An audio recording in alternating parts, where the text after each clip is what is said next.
Hi everyone, this is Build's Character, and for a change, we're not actually building a character. I am interviewing game designer Joshua Mendenhall, and we are talking about Sina Una, and it is a very exciting addition to 5th edition. If you are looking for a new setting, thank you so much for joining the show. How you Thank you doing? for having me. Absolutely. For those that don't know, for the uninitiated, what is this setting, and why did you decide to spearhead this? Okay, so the Islands of Sina Una is a D&D compatible setting based off of pre-colonial Filipino mythology and culture. It's taken a lot of research to make sure everything is done right because it's a very hard mythology to approach. And even if you do approach it, it's easy to get wrong information. But I'm actually the co-director. The main director, Lucia, who's known as Sword on Twitter and on social media, she was looking into we're looking around Twitter about a year and some change ago, and she found mention of some Filipino deities, and her first reaction was, "I didn't know we had deities." And so she started looking more and more into it, and she had the idea of, "Oh, this is really cool. I wonder if anybody's done this kind of thing for D&D." And the answer is no. And she thought, "Oh no, am I going to have to do this?" Yeah. She picked me up a month or two later on to just do graphic design stuff because I thought, yeah, I could use a job. I could use some money. And that escalated and escalated. I went to conventions, I went to shows, and after a while, she just said, "Hey, you're co-director. Congratulations!" And I'm like, "This is a lot of forced responsibility." But I'm happy to be here. I'm happy doing it. And there's a lot of content in this particular book. You had a fundraiser for it that was Hmm. successful, correct? Yeah, we ran an Indiegogo, which is where a lot of projects don't get funding, unfortunately. We ran it all throughout November 2019, and we started off right after I got back from Gamehole Con, and it ended the Friday morning of PAX Unplugged. Uh, so you can imagine my cathartic relief of Yeah, waking up Friday and being like, "Cool, I can breathe now. I can relax a bit." And then I looked over at my clock and went, "No, I have to go be around a bunch of people." yep, yep. That's how that works. Oh yeah. That's your fault on the timing. I can't complain about the timing at all. Like, I'm never gonna complain about the timing because it's self-inflicted, you know? You had been walking around the con a little bit like out of your mind, right? Yeah, actually, so my lead writer is Mackenzie Darmus, and when I first met her, I thought, "Oh, I've seen her stuff around before. I've talked to her in person. She's Filipino. Cool, cool, cool, cool, cool, cool, cool." And, I hired her when I got back, and we've talked about this before, how she thought I was dying. 'Cause I had to travel to get to the convention. I Hmm. had just finished up a month of crowdfunding, which, if anybody doesn't know, crowdfunding is stressful. Yeah, like a Absolutely different kind stressful. of like you're Oh, having yeah. a child stressful. Oh, yeah. It's this new kind of stress that you would have had no way to prepare for, really. Yeah, yeah. There's nothing in the evolution of the human body that is prepared for crowdfunding. Yeah, and if there was, I'd be a little concerned why it braced for that. That'd be a little too high. Yeah. Like, I clearly, this wasn't meant for this specifically. What were you preparing me for, you know? Yeah. It's But fight it's fight or flight, but like all the time. yeah, So just sitting in your chair, just vibrating violently. yeah. But she looked at me and she thought I was just dying because I was just so ragged and slow and just zombie-like. And that's because I was at a convention, I was having fun, but I was tired, and I just finished with this crowdfunding campaign. So yeah, I was walking a little slow during the convention. Yeah, Mackenzie is one of the up and coming fantastic writers. I just recently got to work with her on a project that I'm super happy with. She she is I don't the word isn't prolific. She just gets it. Like She she's just so good, so fast, and on time. It's a weird trifecta. she's just this powerhouse that I have the privilege to work with. Yeah, We're doing different subclasses and classes, and my approach is more narrative. For the different subclasses, I was forming up the narrative focus for them, and she's not doing everything, but the stuff that she works on is inherently solid. I yeah. can't find a flaw in the mechanics that she does. So it's been a relief to work with her, really. I recommend it. How do you make this world come to life in Sina Una? Like, how big is this? What can people expect if they're buying this? So And where for can if they buy it? so you can buy it from our publisher Hit Point Press, who just finished their own Kickstarter because that's the way these things work now. But what you can expect from this book is on the mechanics side, you can expect around 50-ish monsters, all from Filipino mythology, pre-colonial. I have to stress that. You can expect 12 subclasses, one for each of the base classes. None for Artificer because we're working with OGL. Mhm. The license is expensive otherwise. You can expect a sub race for each of the base races. You can expect two new classes, the Headhunter and the Balon, about 20 plus spells, 20 plus magic items, character backgrounds, boat rules. And on the world side, you can expect a large island world. There's 7 in total, and we've designed it with a focus that it's its own world. But if you want to drop it in somewhere, I mean, we're not the police. We're not going to stop you. What tell me a little bit about the subclasses that are included. What are they? What classes are they involved in, and what were you trying to bring to life with those?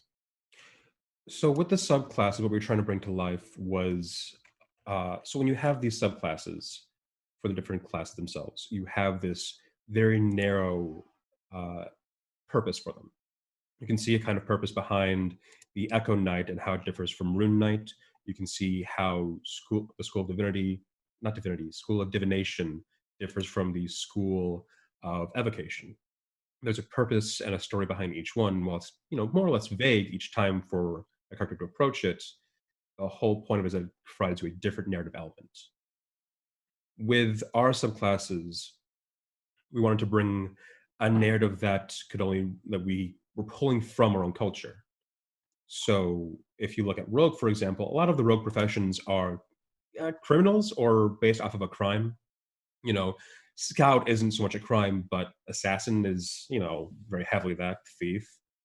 So for ours, it's grave robbing. We have the grave robber rogue because grave robbing and desecration of a grave after it's been buried is a huge, huge taboo. So our rogue is grave robber. While grave robbing exists in other cultures, for us, it's more than just theft. It's inherently just one of the worst things you can do. But going down the list of other classes, Barbarian has Oath of the Black River, Bard has College of Sedai, Clerics have the Volcano Domain, Druids have Circle of Tides, Fighters are Kowal, Monks are Way of Kalulua, Paladins have the Oath of Blood, Rangers become Mangangayas, Rogues are Grey Robbers, as I said, Sorcerers have Dewata Bloodlines, Warlocks have Moon Eater Patrons, and Wizards can become Intalas. I'm Just on the interested in the list. Moon Eater.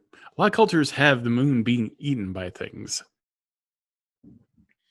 Yeah, so in a lot of cultures, we can see this pattern of the moon being this opposite of the sun. You need it for balance. You need it for X purpose. You need it for Y purpose.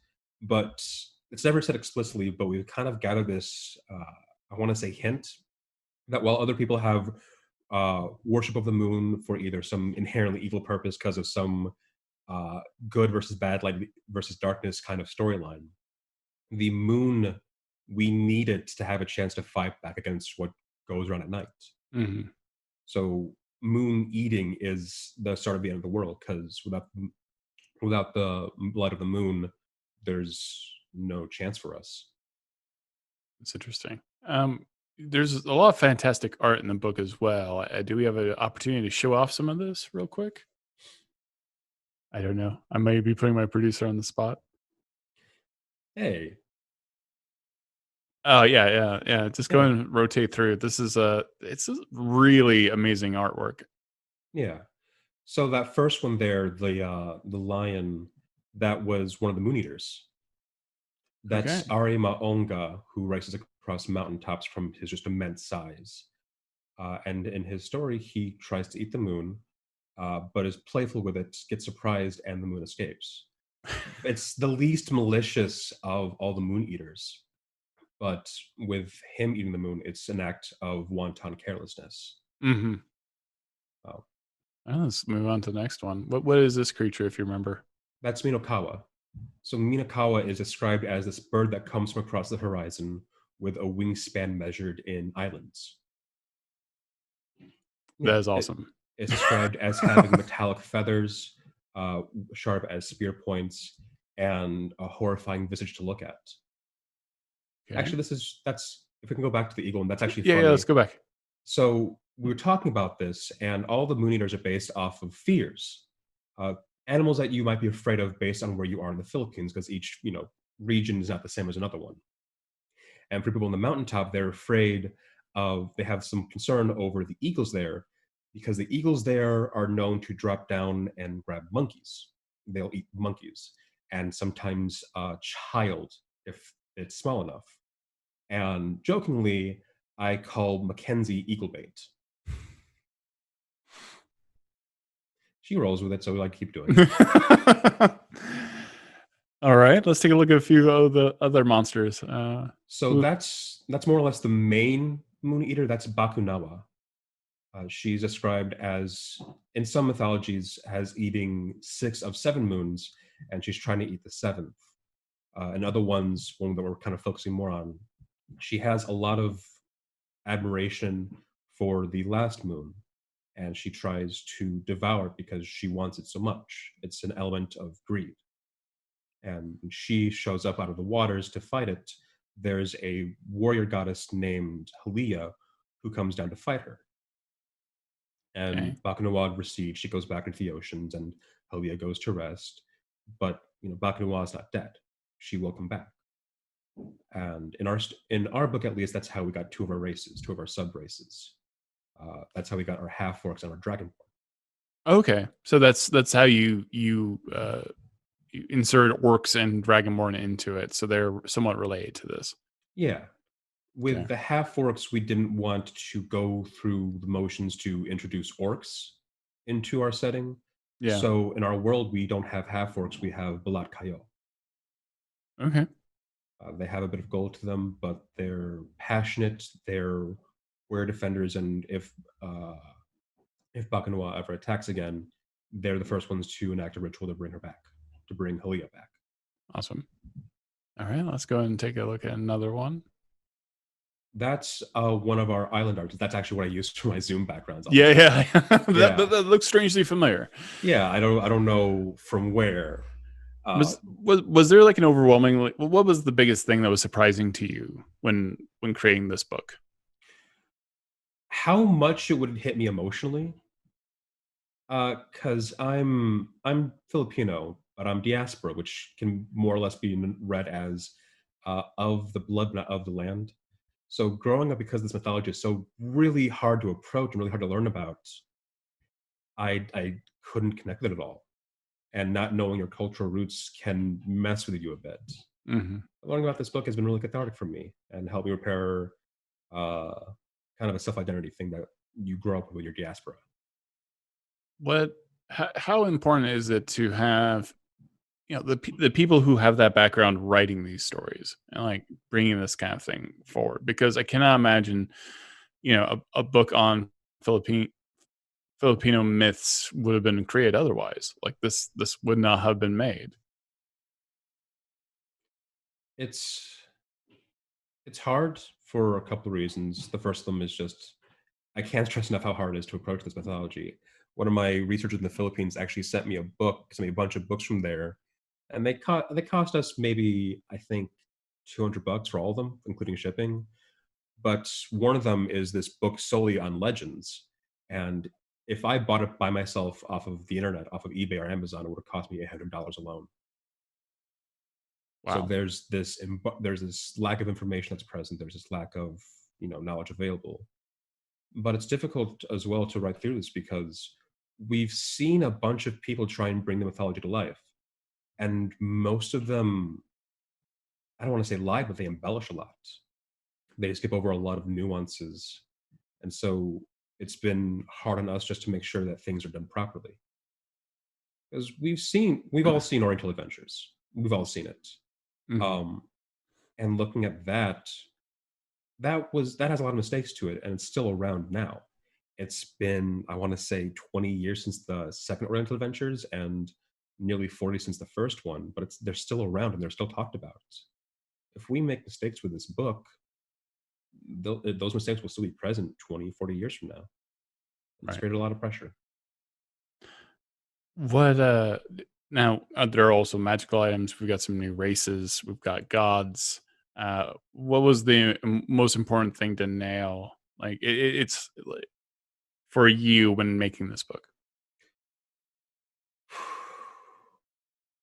That's My mind is trying to go through the Rolodex of information in my head right right? now. It's a big question. It's a big question, Yeah, I would say presenting it honestly. right? I did these threads for 2, 3 months, and 3 days a week I would make a new thread on Twitter about making this book. And the first one I did was on curation, and I was talking about on each of the pages I have these tattoo marks. They're from traditional Filipino tattoo markings, and I made it very apparent that if I use this, it's because I've learned about it. I know what it means. I know what it means to use this. I don't want, and in a later thread of mine, I talk about sensationalism. People who don't know enough about a certain topic will use big, aggrandizing words to try and make it seem exciting, Mm, to make it seem more than what it is. They'll talk about the Philippine mythology, a horror show, by talking about the creepy monsters, or worse, they might use the word exotic. But right. we've been honest in our presentation since the start. We've been talking about things honestly in a way that's approachable, and we've always had people embracing it very rapidly because we're showing them new information in a way that's presentable. There's a guy on YouTube named Captain Christian, and he talks about Toonami. And Toonami did this thing where, at the time, the only way to watch anime was Toonami or the Sci-Fi Channel. On the Sci-Fi Channel and on 4Kids TV, I think, with Warner Brothers, they did a very bad job of presenting it. It always felt like it was for kids or was making mockery of the art form. But Toonami felt like a friend was showing you something they were passionate about. And that kind of thing is infectious. And we wanted to be infectious. We want people to look at this and want to learn more. Because I grew up learning about Thor, I grew up learning about Egypt, and when it was presented to me properly in a way that was engaging, I ate it up. Most people do. I love American Gods by Neil Gaiman because it was made in a way that was engaging to me. And we've been making this, as far as I can tell, in an engaging way, so people have been eating it up, and that's been really glad because their ultimate goal is to make this stuff normal to learn about. Yeah. How do you introduce players into this new world? How do you even begin the character creation? Is there anything unique about it? Um, I mean, in terms of D&D, no, not really. Okay. When you make a character in Faerun, you do a little bit of reading, or you have someone tell you about it. You start off in Waterdeep, or you start off in not Waterdeep. So there's so much pressure on starting in Waterdeep that if I say anywhere else, people are going to get lost. Right. Right. Right. Honestly, Exactly. Yeah. um, but with ours, it's just you have someone who does a little bit of reading ahead of time, or you have people who read up on the book ahead of time. They figure out where they think they can make a good character, and they go from there. Really. I think one of the things that's been kind of harder to overcome is the idea that this book is going to be so different in how you do everything with it. The only thing that's different is the fact that the people aren't just from Faerun. Okay. Are there any kinds of factions or like what is there an eminent threat that you include here? Like, is there, in the campaign setting, what kind of adversaries can you expect to find? Inherently, the Moon Eaters. Okay. We have 5 of them, and all 5 are ones that are either somewhere sleeping or residing and away in their time, or they will come, or under this, or with this active threat of coming back. There's a Titanic crab that sleeps underneath the ocean, and when he stands up, he's going to have all the oceans recede because he's that massive. He'll show up, eat the moon. We have a similar myth of a spider, which I don't show the art of that much because people have, arachnophobia, and I don't want to be a douche. We have Bakunawa, we have Arimaonga, we have Minokawa, and then we have people who choose them as patrons. when you choose a fiend or an archfey as a patron, you kind of know what they're all about. Hmm. They might have secret agendas, but you can kind of tell what their gimmick is. With the Moon Eaters, you know what the gimmick is and you know what their intentions are. Their full intention is to start the end of the world. And when you have someone who goes with that, willing or no, they make themselves out to be somewhat of a bad guy. So you have actual warlocks who are a threat. Right. Is there a theme in Filipino mythology that sticks out that is unique compared to other mythologies? Two things actually. The first is that it's rooted in animism, which is the belief that everything in nature has its own soul, its own spirit, and going so far as to say that there's even spirits of things like swords or armor. Things have an awareness to themselves. With gods, they're just the spirits of larger things in nature. The spirit of an ocean is much grander than the spirit of a river, but the same can be said for the spirit of the moon versus the spirit of a mountain or a volcano. The grander thing is in nature, the more powerful the spirit. And the only way that our gods are different is the fact that they're just larger things in nature.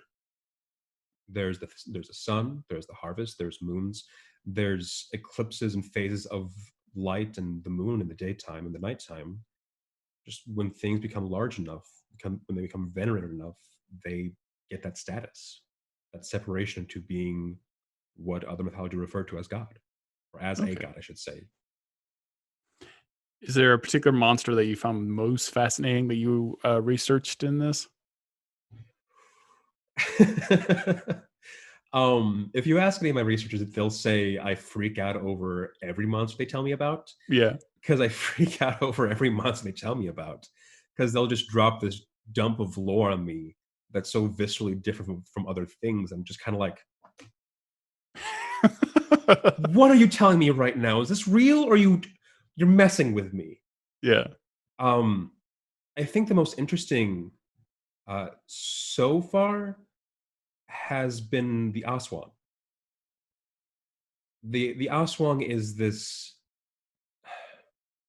So I should take a step back and say there's 185 ethno-linguistic groups in the Philippines, and they all have different languages and they all tell stories a little bit differently because that's how things go when you do an oral tradition like the Philippines had.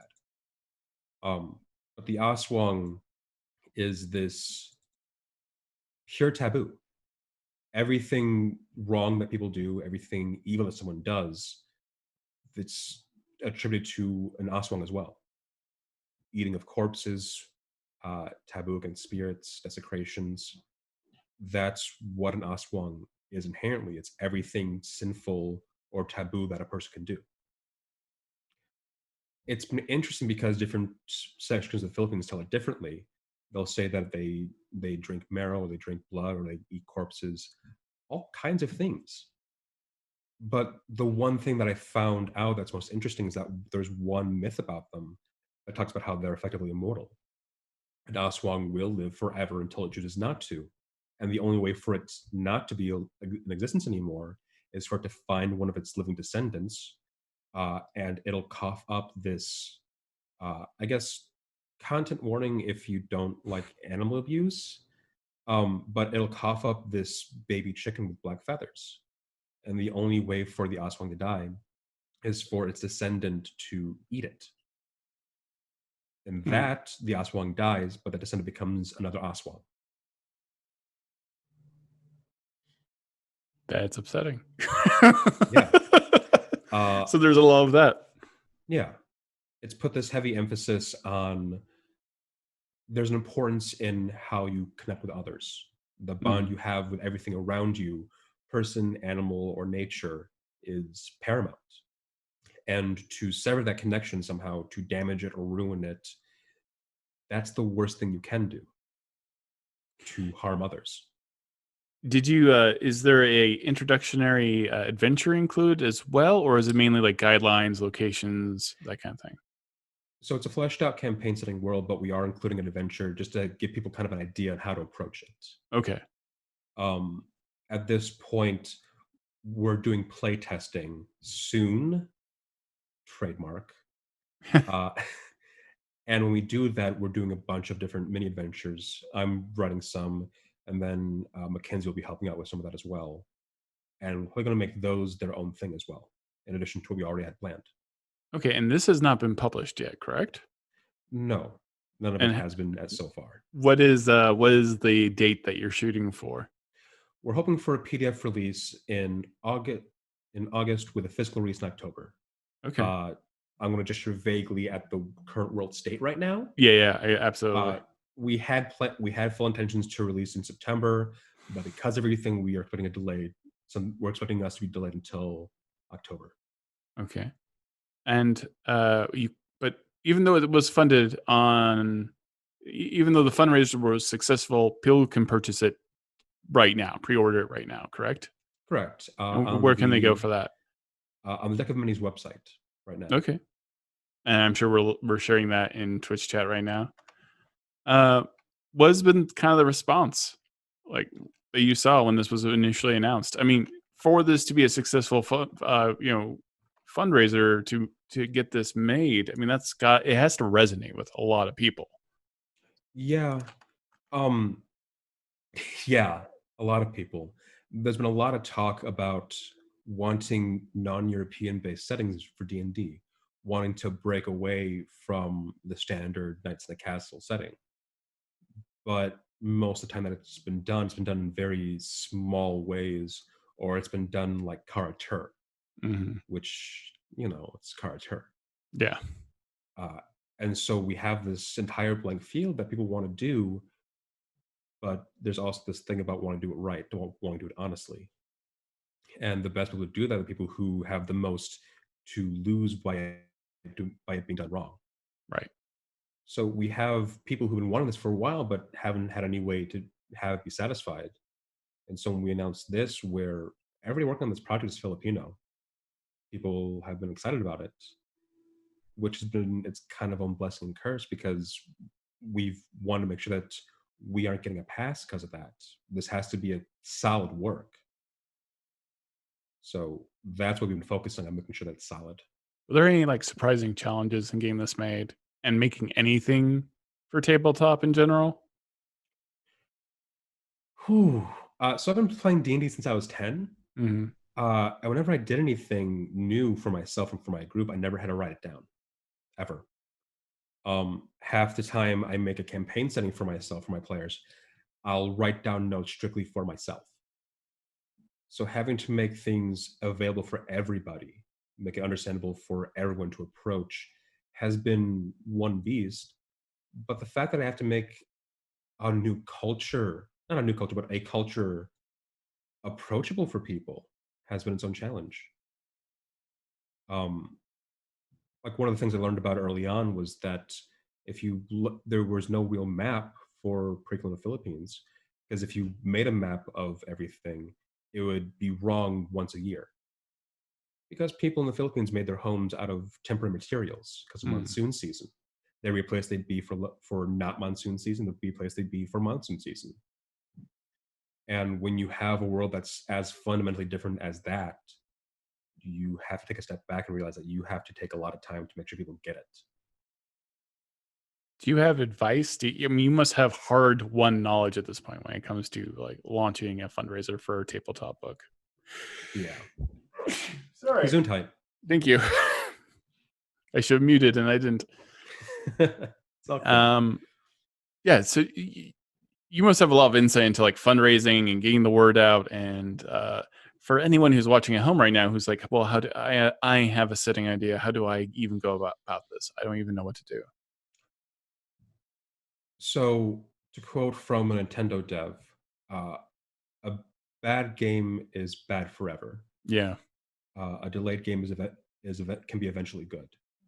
We wanted to start our crowdfunding campaign at the start of September, but we delayed 2 months because we wanted to make sure it was done right. We want to make sure there was more people aware about it. We want to make sure that people had more of an idea of what we were doing. So in September, we started doing the Twitter threads we did for marketing to spread word around, and we delayed. The reason we're delaying for October right now is to make sure that our artists and writers aren't stressed out. that they aren't rushed, that they have the time to make sure things are done right. Because even outside of the current stresses that are affecting everybody right now, life happens.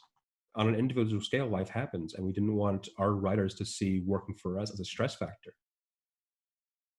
So if I had any advice, really it'd be don't rush it.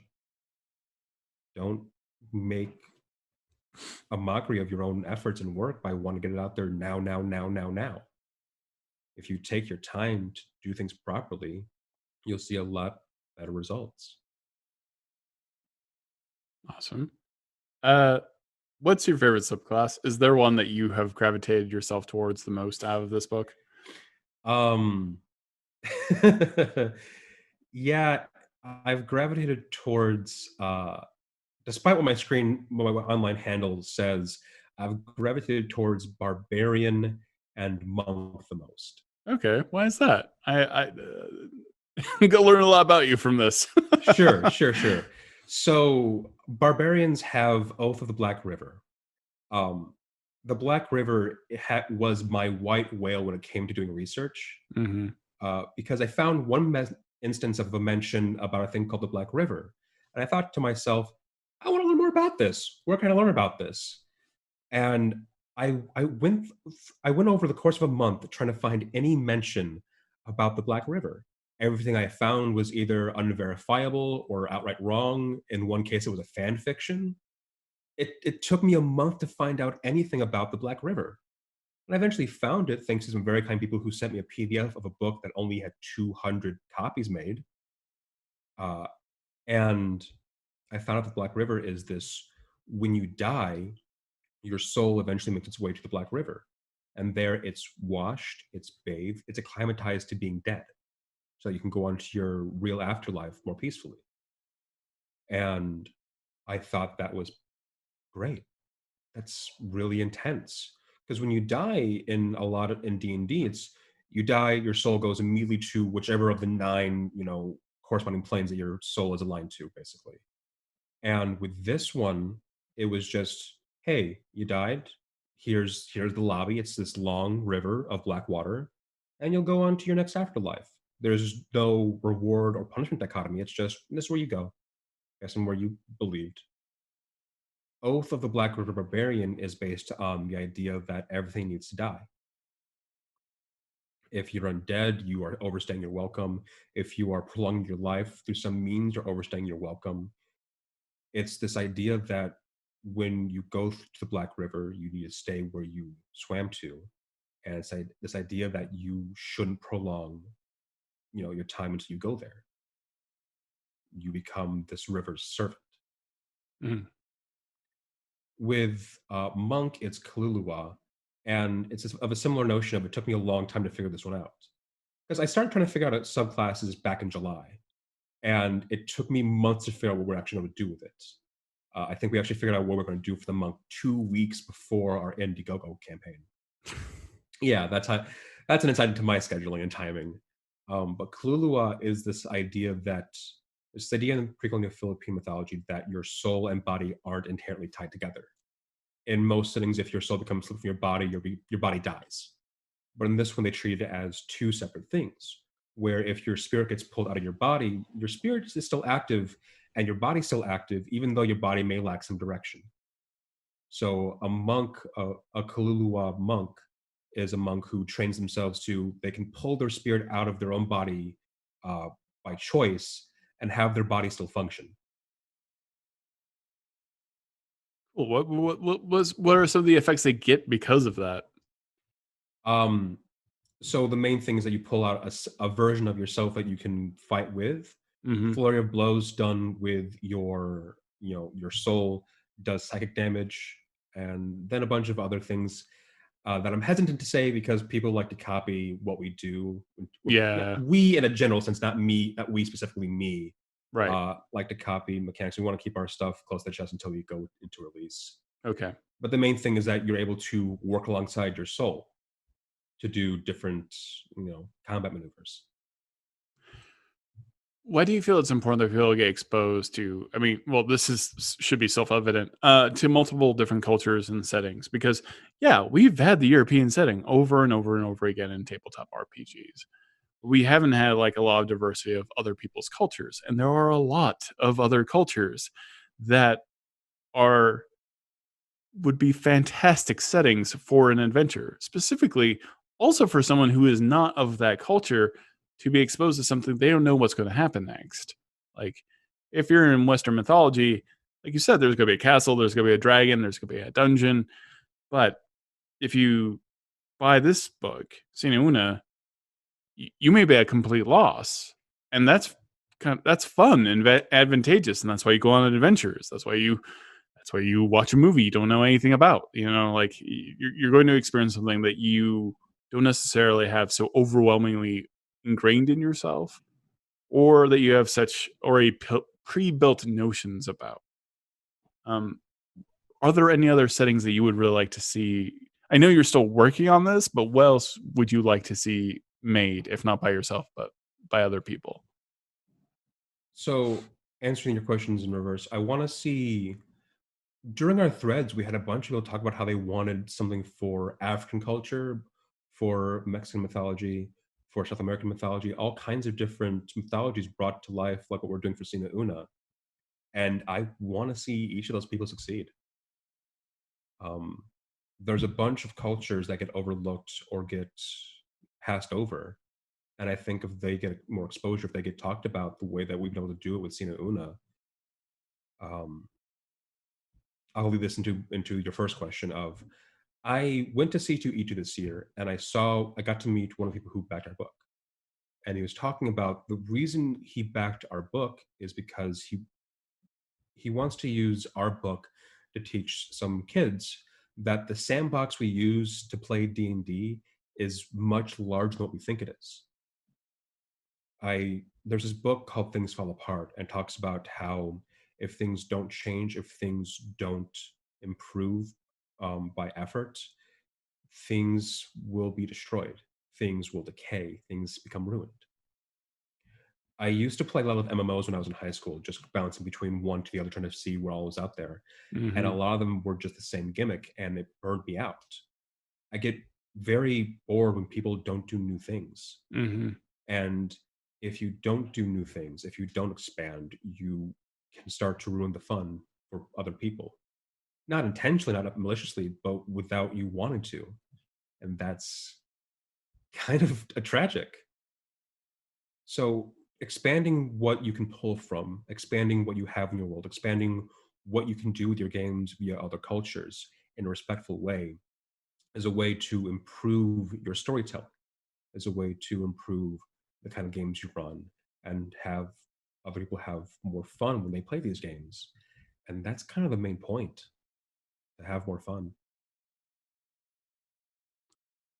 So we talked about like favorite monsters and favorite subclasses. What is there? I assume there must be magical items in this as well.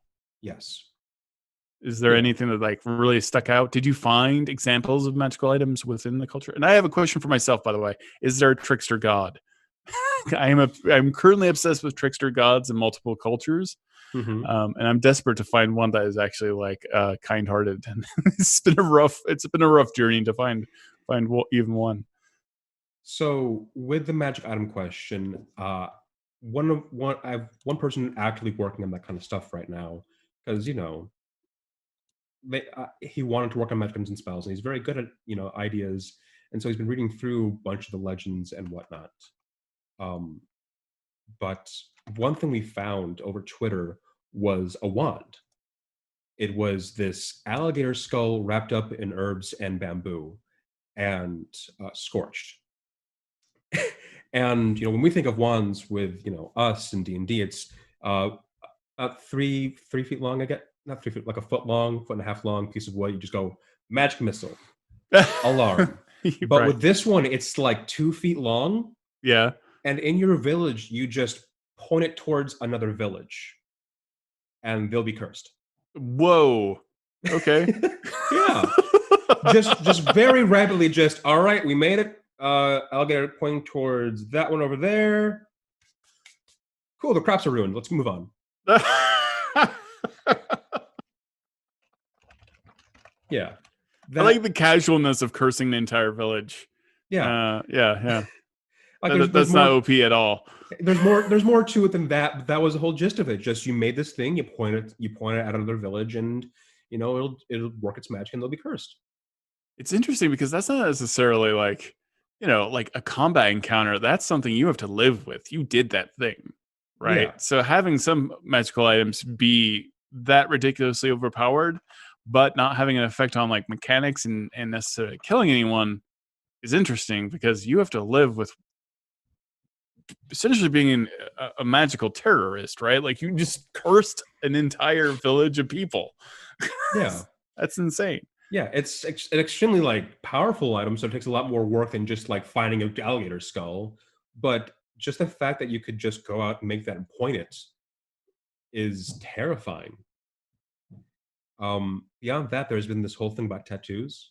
Mm-hmm. I think I brought it up with the book, but there's a lot of heritage that comes with tattooing. Because if you are a warrior, you go out, you fight, you live, you come back, and you get, at least in the Saiyan culture, you get tattooed. It represents that you went through something or something very strenuous. You went through an ordeal, and that tattoo is a way to show that off. We've been going forward with a tattoo armor. I'm hesitant to say system because it's not extremely complicated, but it's just tattoo armor. Because one of the problems with making this book has been trying to figure out what we're going to be doing for armor. Because if you wear plate in the Philippines, you're either going to die of dehydration or heat exhaustion or drown. Yeah. Yeah. Or just sink. Yeah, and into the dirt. And iron wasn't plentiful in the Philippines, so it's not like we can have casually. Yeah, these people they have like 80 pounds of armor, 80 pounds of metal, just walking around in one of the most humid and hottest places in the world, just casually.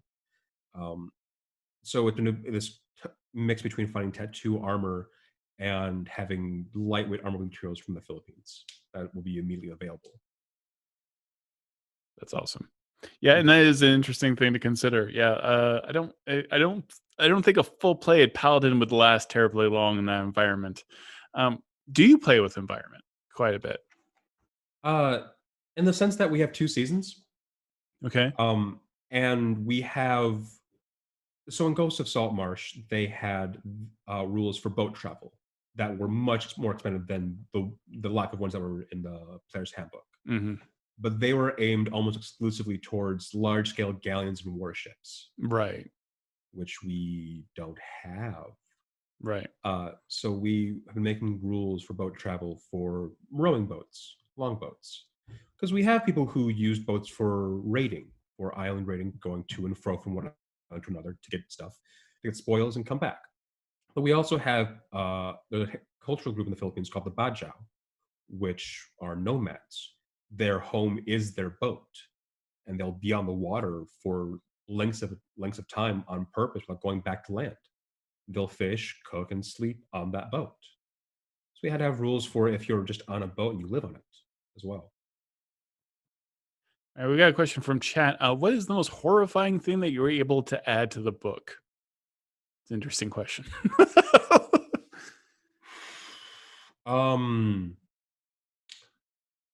Gosh.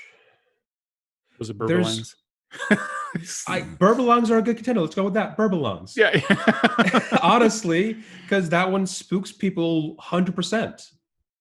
So there's a monster in the Filipino mythology called Burbalong. You may have seen it in earlier editions of D&D, including this edition of D&D, but it's always been presented wrong. In first and second edition D&D, it was this astral-based imp-like creature that could send astral projection into the physical world. In fourth edition, it was this imp that could like copy itself and make shadow clones of itself, like it's some kind of ninja in an orange jumpsuit, right? And make them explode. Seems like a very ineffective ninja. Yeah. Like a giant orange suit. and in fifth edition, in War Kingdom's Tome of Foes, it's this large imp that travels around the bodies of dead gods and eats their matter to get lost knowledge. But The Berbelong is from Filipino mythology, and it's this person who isn't a person. It's a person who lives most of their life normal. They'll be farmers typically, and one day they'll just get this overwhelming hunger in them, and they'll go out into the middle of the field, lay down or sit down, and they'll send out its soul. We've covered before how you can send out your soul in this mythology and be fine. Your body will still be there, Mm-hmm. but their soul goes out and possesses someone who's in their home. And while possessing that person's body, they'll make that person eat themselves. And where they are in, wherever their actual body is, they'll get the sustenance from doing this to someone. And if you somehow interrupt them doing this, either by disrupting the body that they're possessing or disrupting their physical body, they'll get angry. They'll get outraged. And they'll grow these large bat wings and hunt you down. And the part that always gets me is the fact that it's flying at you with large bat wings. It's making a lot of noise. But wherever you're hearing them isn't where they are. If you hear bat flaps in front of you, it's not in front of you. If you hear it to the side, it's not at your side. It's still nearby, but because of what they are, they throw the sound of them flying elsewhere Mm-hmm.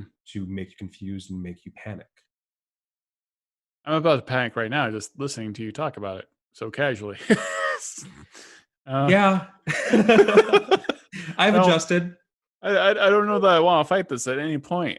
We've got a question from Wookie Pie 7.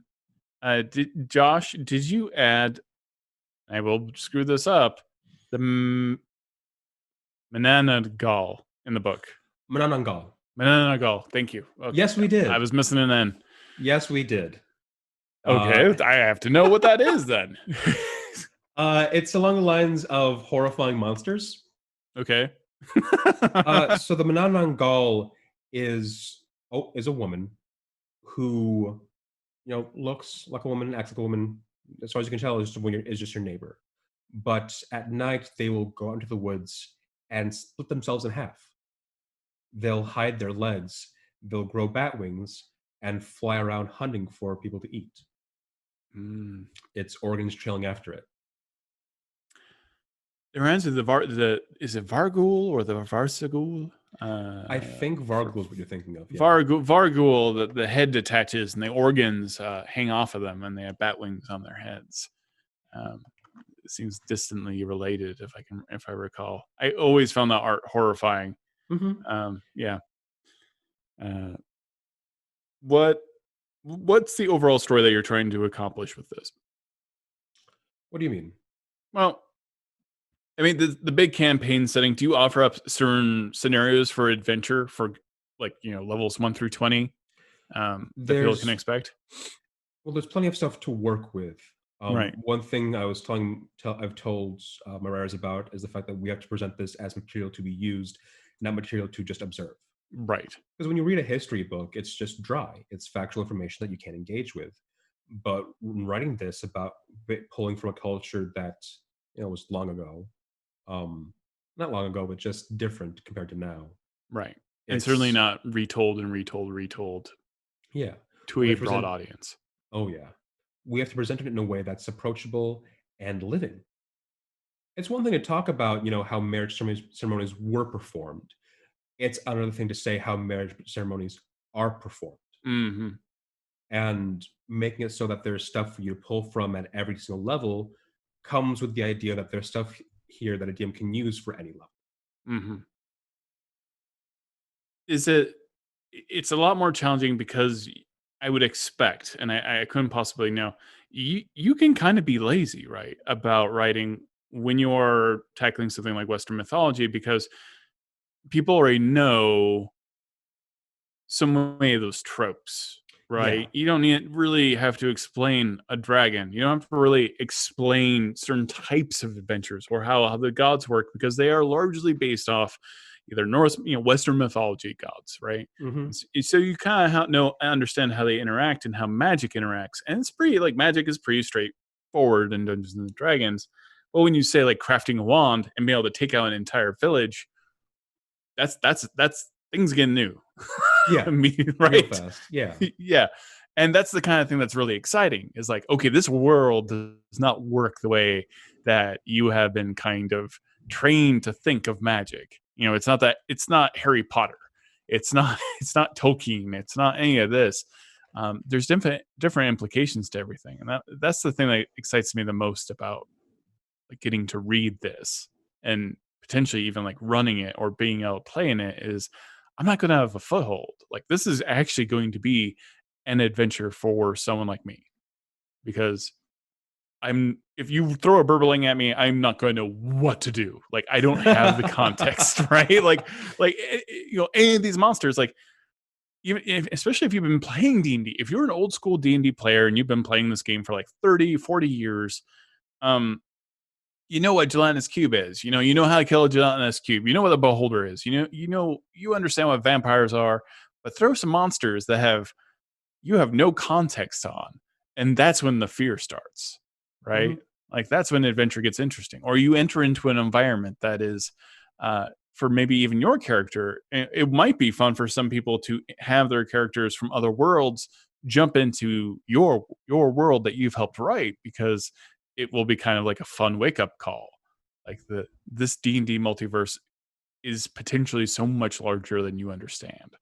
Um, I would love to see more differences between D&D universes in that way. And that's why I'm so excited to see this. Sorry, I went on a really weird tangent and No rant on worries, that. no worries. But we tell our own stories so often. Why wouldn't you want to learn someone else's story from another culture?